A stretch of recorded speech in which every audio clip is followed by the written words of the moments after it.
ఏది అయినా ట్రై చెయ్యి ఆచి చికెన్ మసాలా. ఆచి చికెన్ మసాలా. అకాల వర్షంతో పలు జిల్లాల్లో రైతులు నష్టపోయారు. ఈదురుగాలుల ధాటికి పంటలు నేలవాలాయి. ఉమ్మడి వరంగల్, ఖమ్మం, ఆదిలాబాద్ జిల్లాల్లో మిర్చి, మొక్కజొన్న, పసుపు, నువ్వు పంటలకు నష్టం వాటిల్లింది. మరో 2 రోజుల పాటు వానలు ఉంటాయనే వాతావరణ శాఖ హెచ్చరికలతో రైతులు గుబులు చెందుతున్నారు.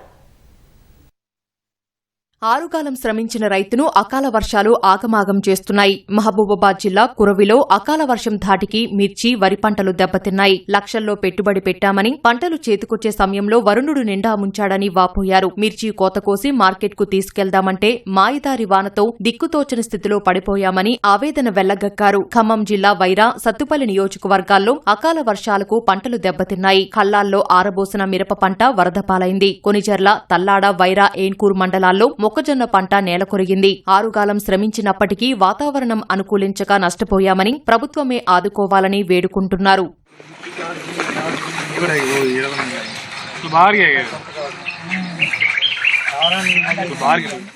నిర్మల్ జిల్లాలోని సోన్, మామడ మండలాల్లో ఈదురుగాలులు, రాళ్లతో కూడిన అకాల వర్షం కారణంగా మక్క పంట నేలకొరిగింది. నువ్వుల పంట దెబ్బతిందని రైతులు వాపోయారు. చేతికొచ్చిన పంటను వరుణుడు నీటిపాలు చేయడంతో దిక్కుతోచని స్థితిలో ఉన్నామని ఆవేదన చెందుతున్నారు. వ్యవసాయ అధికారులు సత్వరం స్పందించి నష్టం అంచనా వేసి ప్రభుత్వ పరంగా ఆదుకునేలా చర్యలు తీసుకోవాలని కోరుతున్నారు.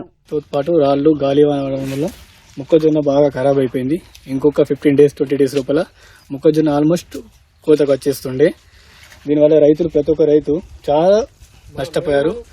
ఒక ఎకరానికి 20 నుంచి 20 వేల పెట్టుబడి అవుతుంది. దీనికి గవర్నమెంట్ వెంటనే స్పందించి రైతులను ఆదుకోవాలని నా యొక్క మనవి. పంటలు సరిగా వండక, పొద్దున్న దాకా కోతులు, రాత్రికేమో అడవి పందుల వల్ల, ఇప్పుడు అకాల వర్షం వల్ల చాలా వెన్మల బొప్పారం రైతులు చాలా నష్టపోయారు. దీన్ని స్పందించి వెంటనే ప్రభుత్వ పై అధికారులు స్పందించి సర్వే చేయించి ఎంత నష్టపోయిందో దానికి తగ్గట్లు నష్టపరిహారం అందించాలని. చేతికొచ్చిన పంట నాశనం అయిపోయింది. పురుగు మందులు కొట్టి పందులకు, చిలుకలు, కోతులు ఇవన్నీ తప్పించుకున్న తర్వాత అకాల వర్షం వలన ఈ రాళ్లు పడి మొత్తం పంట అంతా నాశనమైంది సార్. మీరు నష్టపరిహారం చెల్లించాలని అనుకుంటున్నా సార్. బయట దేశానికి వెళ్తే అక్కడ ఎన్నో నష్టాలు ఎదుర్కొని ఇక్కడికి వచ్చాము. మళ్ళీ వ్యవసాయం చేద్దామంటే వ్యవసాయంలో ఇట్లా నష్టాలు వస్తున్నాయి. మొత్తం మాకు సాయం చేయగలరని ప్రభుత్వం నుంచి నేను కోరుకుంటున్నా. అంతా ఏం లేకుండా అయిపోయింది సార్. లవందేరు నీళ్లు కట్టి కోతుల బాధ ఇట్లున్నది. ఇది భగవంతుడు ఇట్లా ఖరాబ్ అయిపోయింది. కావాలిగా చత్తును కోతులు అయితే అందేరి ఎత్తున్నాయి. మరి మొత్తం సాప పెట్టినట్లు ఏం లేకుండా అయిపోయింది. మొత్తం పెట్టుబడి అధిక మొత్తంలో పెట్టుబడి పెట్టి యూరియా దొరకకుండా గానీ ఏం ఫలితం లేకుండా అయిపోయింది. దగ్గర దాదాపుగా 200 ఎకరాల నుంచి 300 ఎకరాల వరకు పంట నష్టం జరిగింది.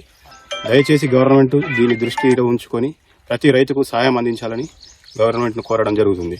జగిత్యాల జిల్లా వ్యాప్తంగా అకాల వర్షంతో అన్నదాతలు నష్టపోయారు. ఈదురుగాలులతో భారీ వర్షాలకు మిరప, మొక్కజొన్న నేలవాలగా, మామిడి పూత, పిందెలు పూర్తిగా రాలిపోయాయి. నష్టపోయిన వారికి పరిహారం అందించాలని బాధిత రైతులు కోరుతున్నారు. మెట్పల్లి వ్యవసాయ మార్కెట్లో ముందస్తు సూచన మేరకు రైతులు పట్టాలు కప్పుకొని పసుపు పంటను కాపాడుకోగలిగారు.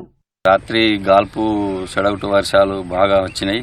ఇక అసలు పూతనే లేదు అనుకుంటే లాస్ట్కు పూత వచ్చింది. ఆ పూతను కూడా ఇప్పుడు చిన్న చిన్న పిందెలు, పూత ఈ సెడగొట్టు వానలు వచ్చి అంత రాలగొట్టేసింది. ఇప్పుడు ఏం చూద్దామంటే ఏం లేదు. మొత్తానికి రాలిపోయింది. గాల్పు అంత కొట్టుకపోయినాయి. కొన్ని ఖరాబ్ అయిపోయినాయి చెట్లన్నీ. ఇప్పుడు ఏం జరిగిందంటే నిన్న సాయంత్రం కొట్టిన వానకు ఆడనొకటి పిందె ఉండే. ఆ పిందె ఉన్న పూత మొత్తం కింద రాలిపోయింది. ఇప్పుడు ఏం లేకుండా అయిపోయింది చెట్లకు. నేను లక్షలు పెట్టుబడి పెట్టి ఎదురు చూసుడైంది. ఆయనతో ఉన్నది కూడా మొత్తం కింద పడగొట్టింది. ఇప్పుడు ఆశ నిరాశ చేసేసింది. ప్రభుత్వం పరిహారమిచ్చి ఆదుకోవాలని రైతులు వేడుకుంటున్నారు.